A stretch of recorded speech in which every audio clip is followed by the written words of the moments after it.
everyone, welcome back. Thanks for watching. Today for strength, or I guess it's going to be skill, we're going to be going through some snatch technique. A lot of you have been at home, you haven't been able to work on some of these movements, so I thought it would be good to do something different and brush up on some basic snatch and snatch techniques. Okay, so for the skill portion, you're going to want something that's light, a broomstick, especially if you don't have a barbell. Even if you do have a barbell, you might want to stick with something that's really light because we are going to focus on the skill, and if it's heavy and you have to muscle it up, it's going to ruin the whole point of doing this portion. So make sure it's really light, PVC pipe if you have one. If you don't have one, like I said, broomstick, a bat, maybe you can even use a wrapping paper roll. Right, so that might be too short for some of you, but you just want some sort of light object that's relatively long so you can work on that snatch grip. Okay, so first portion we're gonna do, this is a EMOM style. So every minute on the minute, you're gonna do a few reps, and I'm forcing you to rest. That way you're just not focusing on getting the reps done, as opposed to going for quality. Okay, so every minute on the minute for 2 minutes. So you're going to be doing 2 sets. It's going to be 5 dip shrug.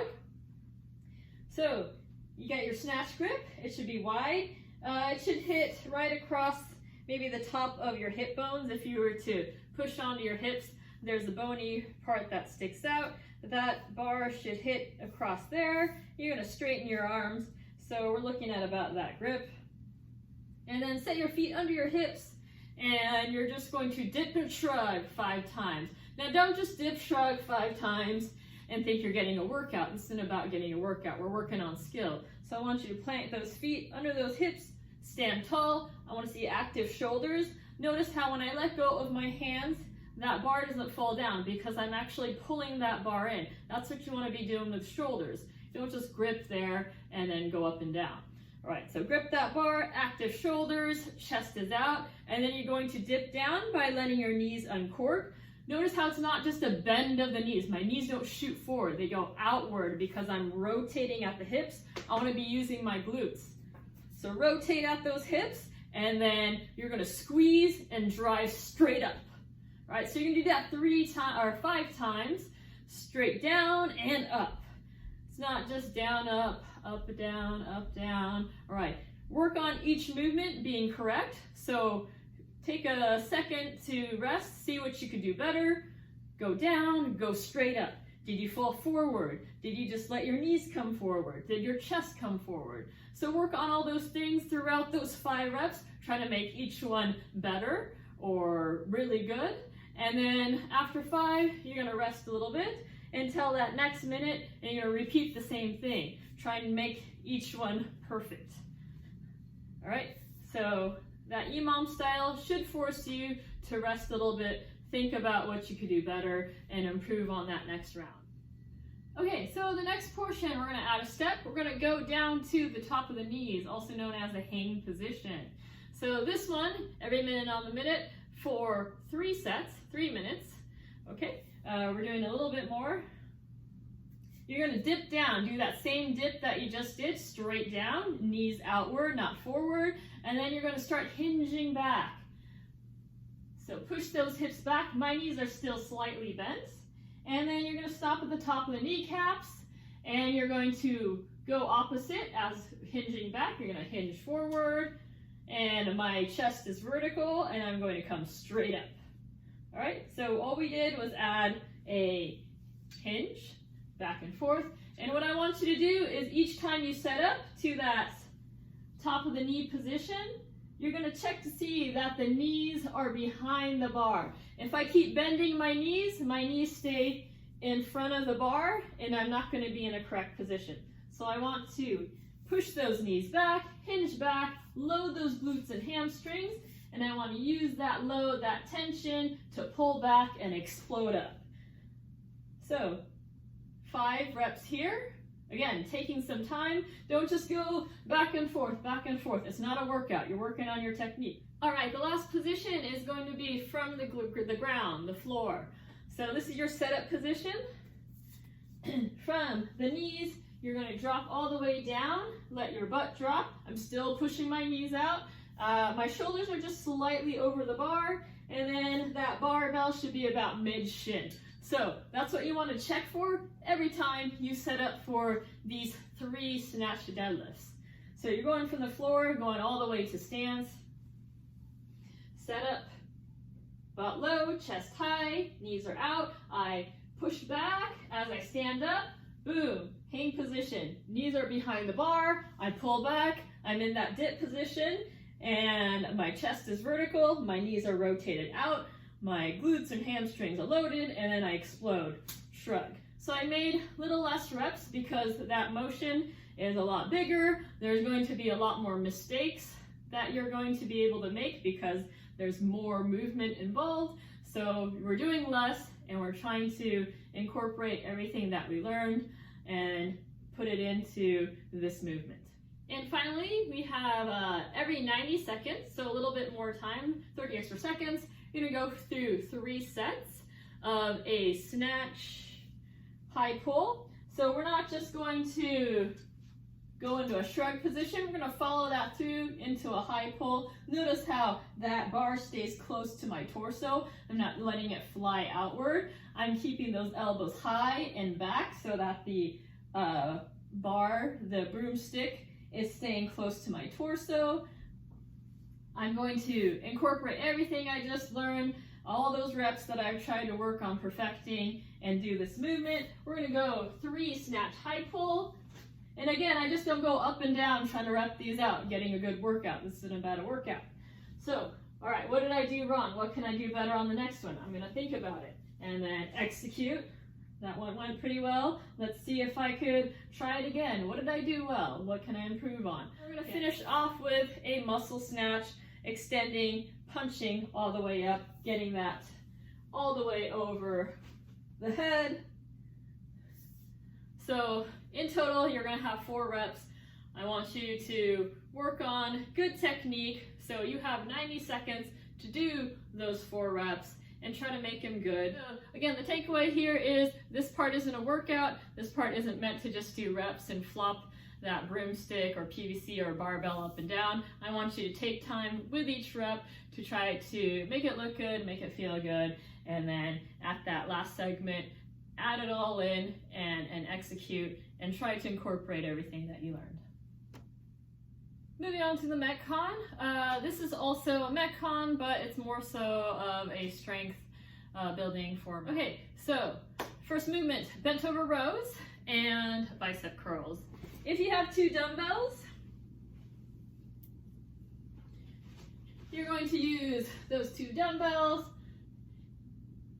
get in a bent over position, so hinging at the hips, keeping that back flat. You want to try to get close to parallel to the ground, keeping those elbows close as you pull straight up, and keep that motion control. So don't just come up and down, flopping it up and down. You want to move with intention. So pull up, squeezing those shoulder blades together. Make sure you have control, and don't just let go and let that fall. You want to work on that negative strength too, so resist down as you go up and down. All right, so you're going to repeat that for 30 seconds. You can always find a heavy object by filling book bags, duffel bags full of books, 25-pound bag of flour that you got at Costco. Maybe your neighbor is doing some remodeling and they have some extra bricks and some debris that can weigh you down. I've been walking around the neighborhood a lot and I see a lot of that. So that could make for a great weight. You can throw that all in there, and that's the stuff that really is going to get you strong. Like carrying odd objects, moving that around, making your core work, making your whole body work. So that's where you really see the results on. Okay, so you have that duffel bag. You're going to get in that same position and you're going to pull straight up.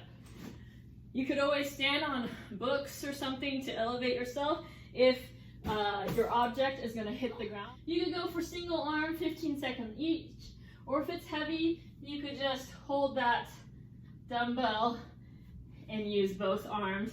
I could always, if I feel like this bag isn't heavy enough, but I have 2 15-pound dumbbells, you know, I could always throw that in there and make it 15 extra pounds or 30 extra pounds or whatever you have. And then we're gonna go right into bicep curls. Same rules apply. You could use one dumbbell if you have two, and you could do bicep curls with that. Great. But if you just have one heavy one, you could use both arms on one heavy object. You could make something up, as always. You could do single arm. So 30 seconds of those bicep curls. We just worked some of the bicep, lots of the back, and now we're going to do lots of bicep curls. We're getting ready for Murph. We want to be getting strong in those pull-up muscles. So 30 seconds, rest for 30. You're going to do 4 total sets, and then you're going to move on to dips and tricep extensions. Moving on to the dips, we want to get a level surface, so 2 chairs that are the same height. You don't want them too far, you don't want your hands out too far. All right, so try to get those hands relatively underneath the shoulders, and we want to see active shoulders. So don't sag into your shoulders. We want active shoulders. Push into those chairs. Don't let your shoulders go up towards your ears. You could keep your knees bent. You could have your legs straight, but try to shoot for a vertical up and down. So I may keep a slight bend in the knees and really try to use the arms to bring myself down and up and not assist with my legs unless I need. And as I tire out, I start to push a little bit more of my legs, a little bit more with my legs, so I can continue moving for 30 seconds. If you don't have a good dip chair, something like that, you could always do push-ups, maybe even some floor press to substitute for that chest, that pressing strength motion. All right, and then next we're going to go right into tricep extensions. So for the tricep extensions, if you're going both arms, you could go overhead, then tricep extensions that way. Just make sure that your elbows aren't moving too much. We always want to keep those elbows fixed to work that tricep maximally. Okay, you could go lie on the ground and do some skull crushers. Great tricep extension. You could go one arm tricep extension and do 15 seconds on each arm. You could even use a band and do the same sort of tricep extension that you would with a dumbbell or a weight, and just do it with a band. Okay, so many ways to do those tricep extensions. Maybe before class, do a couple different kinds to see which one might work better, and then you could incorporate that into your workout. Or even you could do, you have 4 rounds, 4 sets of those, so you could do a few different kinds. And our final movement is going to be box hamstring curls and pistols. So box hamstring curl, you're gonna want a chair, a box, a coffee table, a couch, anything that you could put your foot on that's stable. And then you're going to get your foot on the object and you're gonna squeeze your hamstrings. So that heel, I'm pulling that down to the butt, and that's what's going to lift my hips up. I'm not just thinking about pushing my hips up towards the ceiling, but I'm squeezing, keeping that belly tight so my back isn't arching. I squeeze, try to get those hips up as high as I can, align my knees to my shoulders, and then control back down by easing off that tension in those hamstrings. All right, so I'm gonna do that for 30 seconds, working those hamstrings, and then we're gonna go into pistols. So that's gonna be a one-legged squat. If you do pistols, if you can't, you could always do the assisted pistol. I see people stabilizing the free foot onto their other foot to go into a pistol. You can have an elevated surface, which isn't always the best because that changes the range of motion. We always like to work the full range of motion. So if you're not comfortable doing pistols in some of those modified movements, then just think about working your legs. You could do squats, goblet squats, lunges, something that's going to work those legs. Excuse me. So something that's going to work your legs after you did those hamstring curls. So today's format, hope you enjoyed. Lots of strength, lots of technique. We've had some long, hard workouts throughout the week, so this is kind of a break from going long and hard and just focusing on technique and strength. So keep in mind, with the skilled movement, might be difficult. You could always take those Zoom classes that are led by coaches. We got Thursday noon and 5 p.m. Zoom classes. So lots of options for you. Hope you guys enjoy and have a good workout. We'll see you next time.